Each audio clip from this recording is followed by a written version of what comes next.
Welcome back to the channel. Have you ever gone to launch Adobe Illustrator only to be met with a frustrating error message about plugins failing to load? Whether you are seeing the plugin issues detected alert or a prompt about missing required plugins, these glitches can completely stall your design workflow.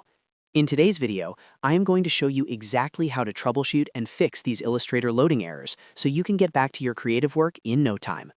If this video solves your problem, please hit that like button and subscribe to the channel for more technical tips. Let's dive into the solutions. First, if your Illustrator crashes consistently at launch, the software will usually offer you a Run Diagnostics option.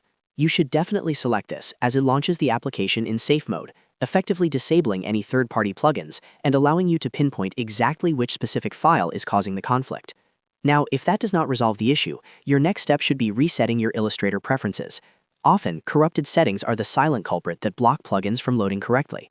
For those on Windows, hold down the Alt, Control, and Shift keys simultaneously while you launch the program.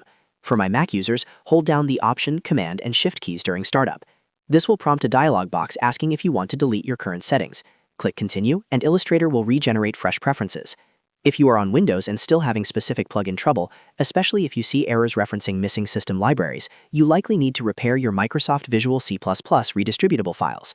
Go to your Control panel, navigate to Programs and Features, and find the entry for Microsoft Visual C++ Redistributable 2015 through 2022.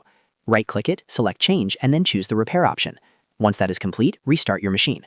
Finally, a quick trick if you are facing permission-related hurdles is simply to right-click your Illustrator shortcut and select Run as Administrator. This can often bypass security blocks that prevent those plugins from initializing at startup. I hope these steps helped you get past those pesky errors. If this guide was helpful, do not forget to hit that like button and subscribe for more clear, actionable tutorials on your favorite software. Thanks for watching and happy designing.